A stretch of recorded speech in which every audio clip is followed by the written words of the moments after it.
আসসালামু আলাইকুম রহমতুল্লাহি ওয়া বারাকাতুহু। আজকে আমরা আলোচনা করব বিদ্যার্থীদের বই পুস্তক পড়া এবং তাদের লেকচার ক্লিপ কিংবা আলোচনা শোনার বিধান কি। পরম করুণাময়, অসীম দয়ালু মহান আল্লাহ সুবহানাহু ওয়া তাআলার নামে শুরু করছি। যাবতীয় প্রশংসা জগৎসমূহের প্রতিপালক মহান আল্লাহ তাআলার জন্য। শত সহস্র দয়া ও শান্তি বর্ষিত হোক প্রাণাধিক প্রিয় নবী মুহাম্মদ সাল্লাল্লাহু আলাইহি সাল্লামের প্রতি। অতঃপর অনেক অজ্ঞ ধোঁকাগ্রস্ত সালাফি বিদ্যার্থীদের বই পুস্তক পড়ে এবং তাদের লেকচার ক্লিপ শুনে। আমি মনে করি তার এই কাজের ভয়াবহতা উপলব্ধি করতে পারেননি এবং এই বিপজ্জনক কর্মের ব্যাপারে সালাফদের অবস্থান সম্পর্কে জানতে পারেননি। কিছু ভাই আবার ইবলিসি ধোঁকায় পতিত হওয়ার কারণে মনে করেন, আমি তো আর বিদ্যার্থীদের বই পুস্তক পড়ে এবং তাদের লেকচার ক্লিপ শুনে সব কথা গ্রহণ করছি না। আমি সে হকটাকেই নিচ্ছি আর বাতিলটা বর্জন করছি। তাই এই বিপজ্জনক কর্মের ব্যাপারে সালফ ও খালাফদের মধ্য থেকে শ্রেষ্ঠ বিদ্বানদের বক্তব্য পেশ করা জরুরি মনে করছি। আর উপস্থিত উপর উক্তি উপরি উক্তি ভ্রান্ত ধারণার ব্যাপারে সামনে আলোচনা করবো ইনশাআল্লাহুল আজিজ। আমাদের সবসময় মনে রাখতে উচিত যে ইলম অর্জনের ক্ষেত্রে আমাদের জন্য আল্লাহর কিতাব ও রাসূল সাল্লাল্লাহু আলাইহি সাল্লাম এবং সালফে সালেহিনদের মাঝেই যথেষ্ট। ১২০০ হিজরি শতাব্দীর মুহাদ্দিস শাইখুল ইসলাম ইমাম মুহাম্মদ বিন আব্দুল ওহাবের সুযোগ্য পুত্র পৌত্র ইমাম আব্দুর রহমান বিন হাসান আহলে শাইখ রহিমুল্লাহ কথাটি বলেছেন যে, হকের দলিল অন্বেষণের যার প্রবল ইচ্ছা রয়েছে তার জন্য আল্লাহর কিতাব ও রাসূল সাল্লাল্লাহু আলাইহি সাল্লাম যথেষ্টই এবং সন্তোষজনক উপাদান রয়েছে।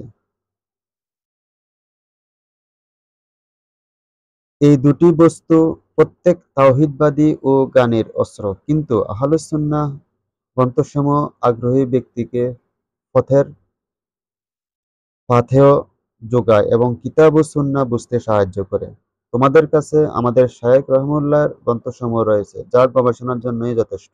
সুতরাং তোমাদের জন্য বিদ্যার্থীদের বর্জন করা এবং তাদেরকে পরিত্যাগ করা আবশ্যক। এটা আছে আদ-দারুস সানাইয়া ৩য় খণ্ডে পৃষ্ঠা ২২১। সংগৃহীত করছেন শেখ খালিদ বিন দায়ুরি আল জাফিরি হাফিজাহুল্লাহ। ইজমাউল উলামা আল হাজরি ওয়া তাহজিরি মিন আহলিল আবহা পৃষ্ঠা নম্বর ৬৫।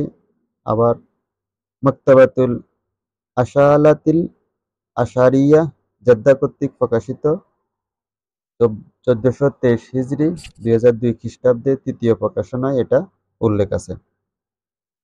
স্বয়ং রাসূল সাল্লাল্লাহু আলাইহি সাল্লাম ইহুদি খ্রিস্টানদের বই পুস্তক পড়া থেকে সতর্ক করেছেন, অথচ সেখানে বিলকুল হক-মুক্ত নয়। জাবির রাদিয়াল্লাহু আনহু হতে বর্ণিত, একদা ওমর ইবনুল খাত্তাব রাদিয়াল্লাহু আনহু রাসূল সাল্লাল্লাহু আলাইহি সাল্লামের কাছে তাওরাত কিতাবের একটি পান্ডুলিপি এনে বললেন, হে আল্লাহ রাসূল, এটা হলো তাওরাতের একটি পান্ডুলিপি। রাসূল সাল্লাল্লাহু আলাইহি সাল্লাম চুপ থাকলেন।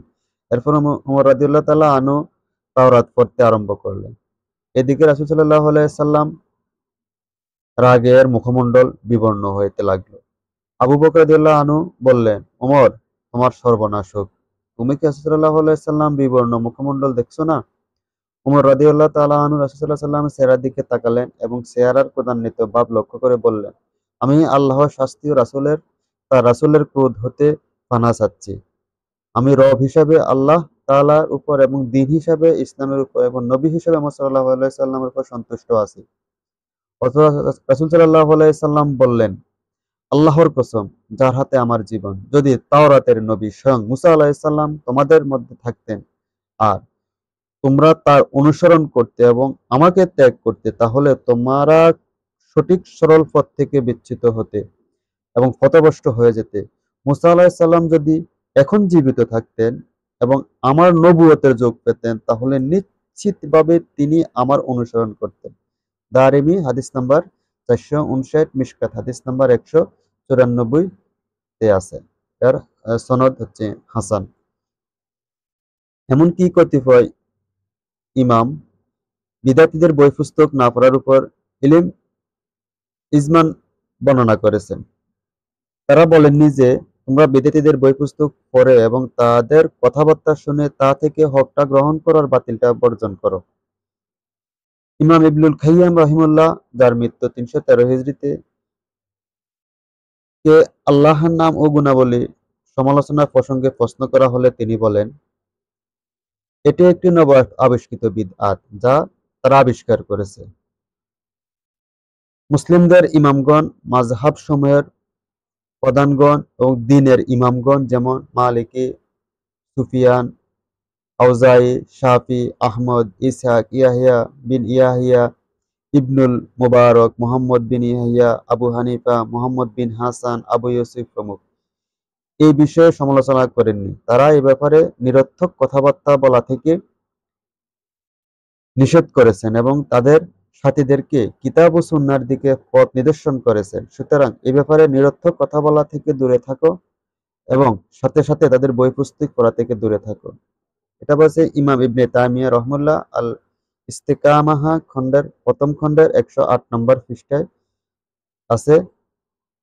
ইজমাউল উলামা আল হাজারি ওয়া তাহজিবি মিন আহলিল আহওয়া পৃষ্ঠা নম্বর 65 এবং 66-তে আছে।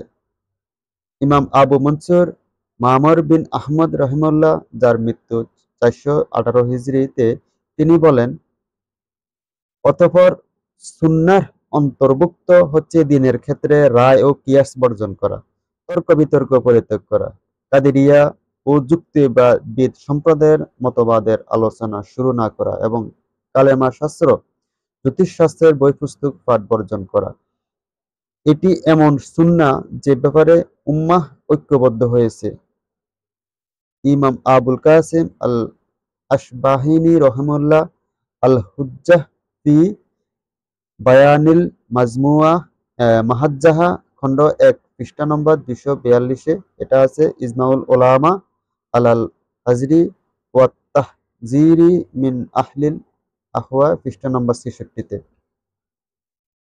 অতএব ইসলামের ইমামগণ বিদাতীদের বই পুস্তক পড়া এবং তাদের কথাবার্তা শোনা বর্জন করাকে সুন্নাহ মূলনীতি সাব্যস্ত করেছেন এবং এহেন কর্মকাণ্ড থেকে বিরত থাকার নসিহত করেছেন।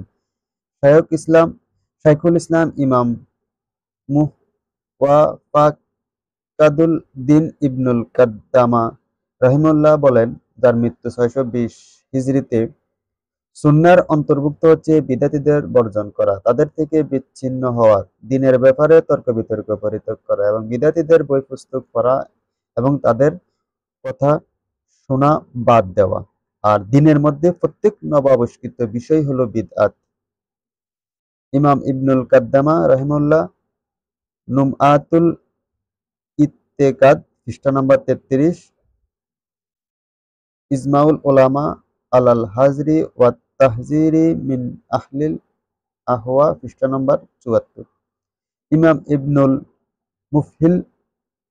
মুফলিহ রহিমাহুল্লাহ, যার মৃত্যু 884 হিজরিতে, তিনি বলেন, শায়খ মুওয়াফফাকাদুদ্দীন রহিমাহুল্লাহ, যার মৃত্যু 620 হিজরিতে, বিদাতীদের বই পুস্তক পাঠের নিষিদ্ধতা প্রসঙ্গে বলেছেন, সালাফগণ বিদাতীদের সাথে উঠা বসা করতে, তাদের বই পুস্তক পড়তে, তাদের কথাবার্তা শুনতে নিষেধ করেছেন। আল আদাবুল শরিয়া খণ্ড নম্বর 1 পৃষ্ঠা নম্বর 232, ইজমাউল উলামা আলাল হাজরি ওয়াল তাহজিরি মিন আহলিল আহওয়া পৃষ্ঠা নম্বর 74-75।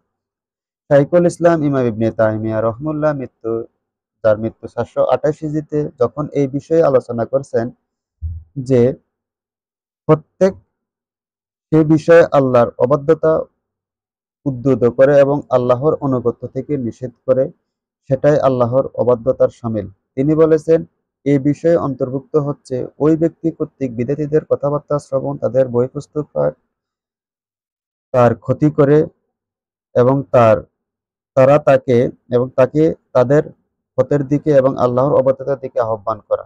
ইমাম ইবনে তাইমিয়া রাহিমাহুল্লাহ মাজমুউল ফতোয়া খণ্ড নম্বর 15 পৃষ্ঠা নম্বর 336, ইজমাউল উলামা আলাল হাজরি ওয়াত তাহজিরি মিন আহলিল আহওয়া পৃষ্ঠা নম্বর 74-75-এ উল্লেখ আছে। ভারতবর্ষের প্রখ্যাত মুহাদ্দিস, মুফাসসির ফাকি ও উসুলুল বিদ আহলুশ শেখ আল্লামা ইমাম সিদ্দিক হাসান আল বুফালি রহমুল্লাহ, যার মৃত্যু 1307 হিজরি। তিনি বলেন, সুন্নাহের অন্তর্ভুক্ত হচ্ছে বিদাতীদের বর্জন করা, তাদের থেকে বিচ্ছিন্ন হওয়া, দ্বীনের ব্যাপারে তর্ক-বিতর্ক পরিত্যাগ করা। দ্বীনের মধ্যে প্রত্যেক নব আবিষ্কৃত বিষয় হলো বিদআত। এছাড়া বিদাতীদের বই পুস্তক পড়া এবং দ্বীনের মৌলিক ও শাখাগত বিষয়ে তাদের কথাবার্তা শোনা বাদ দেওয়া সুন্নাহর অন্তর্ভুক্ত। যেমন রাফিদি সম্প্রদায়, খারিজি সম্প্রদায়, জাহমি সম্প্রদায়, কাদেরী সম্প্রদায়, মুরজিয়া সম্প্রদায়, কাররামি সম্প্রদায়, মুতাজিলা সম্প্রদায়, এগুলো পথভ্রষ্ট ফিরকা এবং বিদআতি তরিকা। ইমাম সিদ্দিক হাসান রহমুল্লাহ তাতফুস সামার ফি আকিদাতিল আহলিল আসার, পৃষ্ঠা নম্বর 157, ইজমাউল উলামা আলাল হাজরি ও তাহজিরি মিন আহলিল আহওয়া, পৃষ্ঠা নম্বর 77-78। বিদাতীদের কথাবার্তা শোনার ক্ষেত্রে সালাফদের কঠোরতা। ন্যায়নিষ্ঠাগত সালাফগণ রহিমুল্লাহ বিদাতীদের কথাবার্তা শোনার ক্ষেত্রে খুবই কঠোর ছিলেন। নিম্নোক্ত আসার 3টি কথা বিদাতীদের ব্যাপারে তাদের কঠোর অবস্থান এবং দ্বীনের ব্যাপারে বিন্দুমাত্র শিথিল না হওয়ার বিষয়টি স্পষ্ট করেছেন। এ বিষয়ে আমরা ইনশাআল্লাহ কথা বলবো।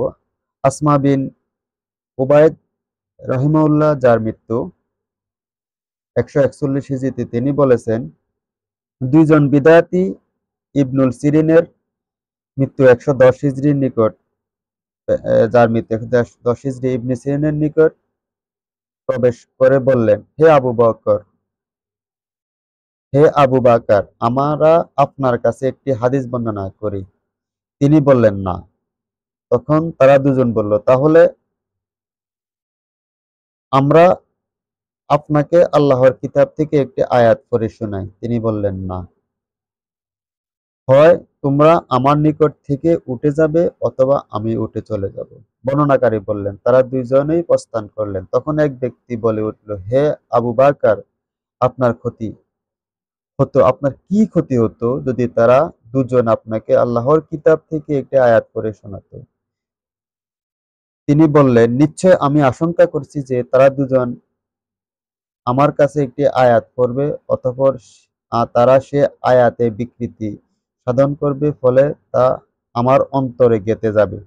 এটা আছে দারিমি, হাদিস নাম্বার 411 নম্বর, সনদ সহিহ, তাহকিক হুসাইন সালিম আসাদ, ইবনু বাত্তাহা আল ইবানাহ, আসার নম্বর 398, লালালকাই শরহুল উসলি, ইত্তেকাদি আহলিস সুন্নাতি ওয়াল জামাহ, আসার নম্বর 242, আজুরি আশারিয়াহ, আসার নম্বর 62। 2 নম্বর হচ্ছে ইমাম সাল্লাম বিন আবু মুত্তি রহমাহুল্লাহ, যার মৃত্যু 173 হিজরিতে,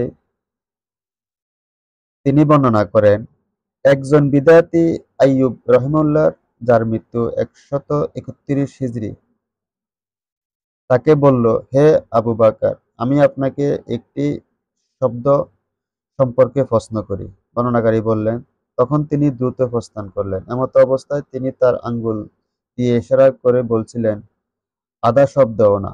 বর্ণনাকারী সাইদ আমাদেরকে তার ডান কনিষ্ঠার দিকে ইশারা করে দেখিয়েছেন। দারিমি, হাদিস নাম্বার 412 নম্বরে আছে এটা। শাইখুল ইসলাম ইমাম মামার রহমাহুল্লাহ, যার মৃত্যু 153, তিনি বলেন, একাদা ইবনু তাসুব, যার মৃত্যু 132 হিজরি, উপবিষ্ট ছিলেন। এমন সময় এক মুতাজিলা এসে কথা বলা শুরু করলো। বর্ণনাকারী তখন ইবনু তাসুব তার কানে 2টি আঙ্গুল প্রবেশ করালেন এবং তার ছেলেকে বললেন, হে বৎস, তুমি তোমার কানে 2 আঙ্গুলই প্রবেশ করাও এবং চেপে ধরে থাকো। তুমি তার সামান্য কথাও শুনো না। মামার তার এ কাজের ব্যাখ্যা দিয়ে বলেছেন, অর্থাৎ অন্তর খুবই দুর্বল। আমরা তার কথা শুনলে আমাদের অন্তরে তা গেঁথে যেতে পারে, এজন্য তিনি এটা শোনেননি। ইবনু বাত্তাহা আল ইবানা, আসার নাম্বার 400, লালাকাই শারহু উসুলি ইত্তেকাদি আহলিস সুন্নাতি ওয়াল জামাআহ, আসার নাম্বার 248। প্রিয় পাঠকবৃন্দ, একটু ঠান্ডা মাথায় চিন্তা করুন। সালাফগণ বিদাতীদের কথায় প্রভাবিত হয়ে যাওয়ার আশঙ্কা তাদের কথা শুনেননি। যারা ছিলেন উম্মার শ্রেষ্ঠ ইমাম, তারাই বিদেশীদের কথায় প্রভাবিত হয়ে যাওয়ার আশঙ্কা করেছেন। তাহলে আমাদের অবস্থা কোথায়? এরপরেও কি আমাদের এই বলা সমীচীন হবে যে আমরা বিদেশীদের বই পুস্তক পড়ে এবং তাদের লেকচার ক্লিপ শুনে শুধুমাত্র হকটা নিব, বাতিলটাই নিব না? বিদেশীদের বই পুস্তক পড়া, তাদের লেকচার ক্লিপ শোনার ব্যাপারে আলেমদের ফতোয়া হচ্ছে। বিদেশীদের বই পুস্তক পড়া, তাদের লেকচার শোনার ব্যাপারে আলেমদের অনেক ফতোয়া রয়েছে। আমরা এখানে আহলুস সুন্নাহ শ্রেষ্ঠ আলেমগণের 7টি ফতোয়া উপস্থাপন করব। 1 নম্বর হচ্ছে ইমাম মুহাম্মদ বিন সালেহ আল উসাইমিন রাহিমাহুল্লাহ, যার মৃত্যু 1421 হিজরি। তিনি বলেছেন, বিদেশীদের বর্জন করার অন্তর্ভুক্ত তাদের বই পুস্তকের মধ্যে ফিতনাগ্রস্ত হওয়া এবং সেগুলো মানুষের মধ্যে প্রচলিত হওয়ার আশঙ্কায় তা না পড়া। ভ্রষ্টতার জায়গাসমূহ থেকে দূরে থাকা ওয়াজিব। যেহেতু নবী সাল্লাল্লাহু আলাইহি ওয়াসাল্লাম দাজ্জালের ব্যাপারে বলেছেন, কেউ দাজ্জালের আবির্ভাবের কথা শুনলে সে যেন তা থেকে দূরে চলে যায়। আল্লাহর কসম, যে কোনো ব্যক্তি তার নিকট এলে সে অবশ্যই মনে করবে যে ঈমানদার, অতঃপর সে দাজ্জাল কর্তৃক তার মধ্যে জাগরিত সন্দেহপূর্ণ বিষয়ে তার অনুসরণ করবে। আবু দাউদ হাদিসটি বর্ণনা করেছেন হাসান। হাদিস নম্বর 4319। আলবানী বলেছেন হাদিসটির মান সহিহ। কিন্তু তাদের বই পুস্তক পড়ার পেছনে যে তাদের বিদআতগুলোকে জানার উদ্দেশ্য থাকে, যাতে করে তাদের রদ করা যায়, তবে এতে কোনো সমস্যা নেই। আর এটা রদ ওই ব্যক্তির জন্য যার নিজেকে সুরক্ষিত করার প্রতি বিশুদ্ধ আকীদায় আছেন এবং যে তাদেরকে রদ করতে সক্ষম। বরং কখনো কখনো এই কাজ ওয়াজিব, কেননা বিদআতীদেরকে রদ করা ওয়াজিব, আর যা ব্যতীত ওয়াজিব পূর্ণ হয় না সেটাও ওয়াজিব। ইমাম ইবনে উসাইমিন রাহিমাহুল্লাহ শারহুল আতিল ইত্তেকাদ পৃষ্ঠা নম্বর 11-তে উল্লেখ করেছেন, যা 1404 হিজরিতে দ্বিতীয়বার প্রকাশিত হয় রিয়াদ কর্তৃক। দ্বিতীয়ত, বিদেশীদের দ্বার সমূহের উপস্থিত হওয়ার ব্যাপারে ইমাম মুহাম্মদ বিন সালেহ আল উসাইমিন রাহিমাহুল্লাহ আরেকটি ফতোয়া হচ্ছে। প্রশ্নটা ছিল এমন, বিদেশীদের দ্বারস্থে উপস্থিত হওয়ার বিধান কি? উত্তরে তিনি বলেন, কেউ যদি বিদেশীদের সাথে ইলমি বিতর্ক করার জন্য এবং তাদের কাছে হক ও সঠিক বিষয় তুলে ধরার জন্য তাদের দ্বারস্থে উপস্থিত হয়, তবে তা ওয়াজিব। পক্ষান্তরে কেউ যদি তাদের নিকট থেকে জ্ঞান অর্জন করতে চায়, তবে সে যেন তাদের নিকট থেকে জ্ঞান অর্জন না করে, যদিও তা আকীদা ব্যতীত অন্য কোনো বিষয়ের জ্ঞান হয়। যদিও সে তাদের কাছে নাহু ও বালাগাত অধ্যয়ন করে, তুমি তাদের নিকটবর্তী হবে না, কেননা তারা তেলের মধ্যে বিষ ঢুকিয়ে দেয়, অর্থাৎ ক্ষতিকর বিষয় আকর্ষণীয় মোড়কে উপস্থাপন করে। তেলের মধ্যে বিষ ঢুকিয়ে দেওয়া মানে ক্ষতিকর বিষয় আকর্ষণীয় মোড়কে উপস্থাপন করা। অনুরূপভাবে তুমি যখন তাদের কাছে উপস্থিত হবে, তখন হয়তো তোমাদের মধ্যে কোনো ব্যক্তি ধোঁকায় পতিত হবে, ফলে বলবে তাদের দরসে উপস্থিত হওয়ার কোনো সমস্যা নেই। ইমাম ইবনে উসাইমিন রাহিমাহুল্লাহ লিকাআতুল বাবিল মুফতুহ 162 নং ক্লিপে এটা সংরক্ষিত আছে। 3 নম্বর হচ্ছে ইমাম সালেহ বিন ফাউজান আল ফাউজান হাফিজাহুল্লাহর, যার জন্ম 1354 হিজরিতে। তার কাছে প্রশ্ন করা হয়েছিল, বিদআতীদের বই পুস্তক পড়া এবং তাদের লেকচার ক্লিপ শোনার ব্যাপারে হক কথা কি? উত্তরে তিনি বলেন, বিদআতীদের বই পুস্তক পড়া এবং তাদের লেকচার শোনা ওয়াজিব কিংবা জায়েজ নয়, তবে যে ব্যক্তি তাদেরকে রদ করতে চায় এবং তাদের ভ্রষ্টতা বর্ণনা করতে চায়, তার জন্য জায়েজ আছে। ইমাম সালেহ আল ফৌজান হাফিজাহুল্লাহ আল আজওয়া আজউ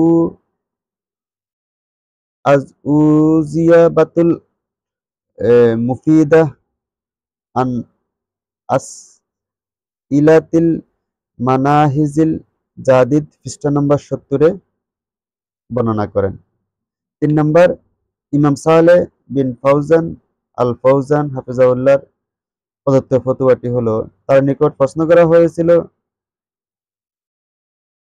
আমার দেশের আহলুস সুন্নাহ বই পুস্তক না থাকার কারণে বিদ্যার্থীদের নিকট থেকে ইলম গ্রহণ করা এবং তাদের বই পুস্তক পড়া কি বৈধ হবে? আলহামদুলিল্লাহ। উত্তরে শায়েখ বলেন, আলহামদুলিল্লাহ, আহলে সুন্নাহ বিদ্যমান রয়েছে এবং তাদের বই পুস্তকও বিদ্যমান রয়েছে, কিন্তু অন্বেষণ ও আগ্রহের প্রয়োজন আছে। তুমি বিদ্যার্থীদের উপর এবং তাদের বই পুস্তকের উপর নির্ভর করো কেন? তুমি তাদের বই পুস্তকের উপর নির্ভর করো না, কেননা সেগুলো প্রাণঘাতী বিষ মিশ্রিত খাদ্যের মতো। 5 নম্বর হচ্ছে বর্তমান যুগের শ্রেষ্ঠ মুহাদ্দিস আল শেখ আল্লামা ইমাম আব্দুল মুহসিন আল আব্বাদ আল বাদর হাফেজাহুল্লাহ, জন্ম 1353 হিজরিতে। তার ফতোয়াটি হলো, তাকে প্রশ্ন করা হয়েছিল, অসংখ্য তালিবুল ইলম বলেছে নিশ্চিত হক প্রত্যেকের হক কথা গ্রহণ করতে হবে, যদিও সে বিদাতি হয়, সুতরাং বিদাতিদের বই পুস্তক পড়া এবং তাদের লেকচার ক্লিপ শোনা জায়েজ। উত্তরে তিনি বলেন, বিদাতিদের বই পুস্তক পড়া এবং তাদের লেকচার ক্লিপ শোনা জায়েজ নয়, তবে তাদের ভ্রষ্টতা বর্ণনা করার জন্য জায়েজ, যাতে করে সে ভ্রষ্টতা থেকে সতর্ক হয়ে যায়। 6 নম্বর হচ্ছে সৌদি আরবের প্রখ্যাত ফকি আলু শেখ আল্লামা আবু মোহাম্মদ জায়েদ বিন মোহাম্মদ বিন হাদি আল মাদখালি রহিমাহুল্লাহ, যার মৃত্যু হয়েছিল 1435 হিজরিতে। তিনি বলেন, আমাদের ন্যায়নিষ্ঠ সালাফগণ বিদ্যার্থীদের বই পুস্তক পড়া থেকে সতর্ক করেছেন, এর ফলে অপরিহার্য বড় বড় ক্ষতি এবং অপকারিতা আসার কারণে, কেননা অন্তরসমূহ দুর্বল আর সংশয়সমূহ লুণ্ঠনকারী। কিন্তু দুঃখের বিষয় হলো, বর্তমান যুগে অধিকাংশ যুবক পথভ্রষ্ট বিদ্যার্থীদের বই পুস্তক পড়ছে এবং সেগুলোর উপর ভিত্তি করে নিজেদের গড়ে তুলছে, তারপর তার সুন্নাহ ও তার ধারকদের বিরুদ্ধে এবং সালাফদের হক মানহাজের বিরুদ্ধে যুদ্ধ অবতীর্ণ হচ্ছে। ইন্না লিল্লাহি ওয়া ইন্না ইলাইহি রাজিউন। আল্লামা যায়েদ আল মাদখালি রাহিমাহুল্লাহ প্রণীত মানহাজুস সালাফ ফিত তাআমি তাআমুলি মাআত কুতুবি আহলিল বিদাহ গ্রন্থে এটি উল্লেখ করেছেন। 7 নম্বর হচ্ছে বর্তমান যুগের শ্রেষ্ঠ ফকি, মুহাদ্দিস, মুফাসসির, উসুলবিদ আহলে শেখ আল্লামা ইমাম উবাইদ বিন আব্দুল্লাহ আল জাবিরি হাফিজাহুল্লাহ, যার জন্ম 1357 হিজরিতে। বিদাতি কিতাবের পড়ার 3টি বিধান তিনি বর্ণনা করেছেন। 1 নম্বর হলো যে বিদাতের পরিপূর্ণ এবং তাতে কোনো সন্দেহ নেই, কেননা যেমন কুলাইমির উসুলুল কাফি এবং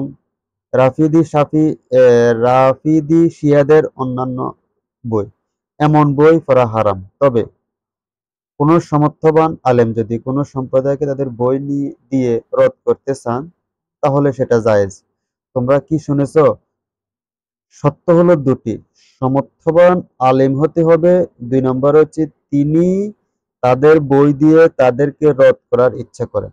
2 নম্বর, যে বই সুন্নাহ ও বিদআত মিশ্রিত, এই বই সমর্থবান আলেম ছাড়া অন্য কারো পড়া জায়েজ নয়। এমন আলেম যিনি সহিহ দায়ী, ভালোমন্দ, সুন্নাহ বিদআত প্রভৃতির মধ্যে পার্থক্য করতে পারেন। এমন বইয়ের উদাহরণ হলো জামাখশির তাফসিরে কাশশাফ।